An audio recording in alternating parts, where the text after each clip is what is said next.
Look, in the end, I have come to the conclusion that because of concerns for really the uncertainty of leaving, what it would mean for business, I will vote for Remain. But I have to say, I've not been particularly impressed by the debate on either side. I don't feel that the facts and the arguments have really come through. I think it's left a lot of my constituents, a lot of the public, uncertain, and it's been a very difficult decision to reach, partly as a result. Well, yes, and you say that really it came down to what's good for business, and there'll be plenty that won't agree with you, aren't they? Just today, Lord Bamford, who has 6,000 employees at JCB, has said that the UK is a trading nation that can stand on its own 2 feet, that you'll have lots of people that won't agree with that particular decision.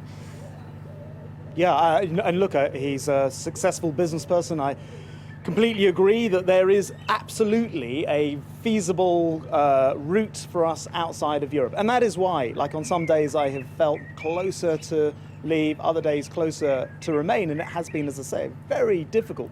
For me, surprisingly agonizing choice between leave and remain. I too get fed up with Europe, with the EU, with them taking on too many competencies and telling us what to do. On the other hand, there can be no doubt that if it comes down to uncertainty, of course it's more uncertain to leave because, you know, that's the route that we don't know. And my principal concern, therefore, is what that means for British business.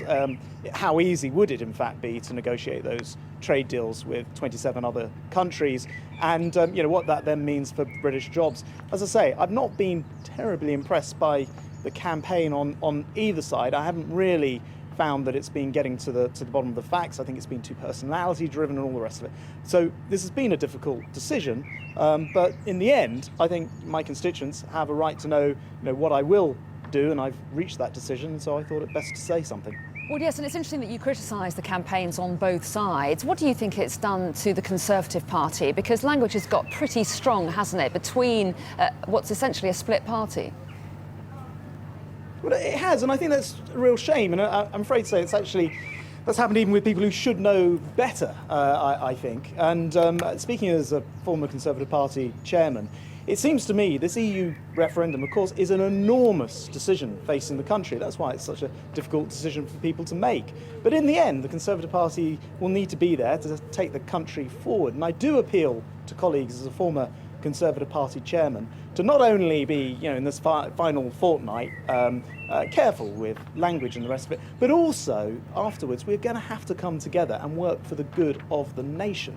And so I think it's really important that we do remember that this is important.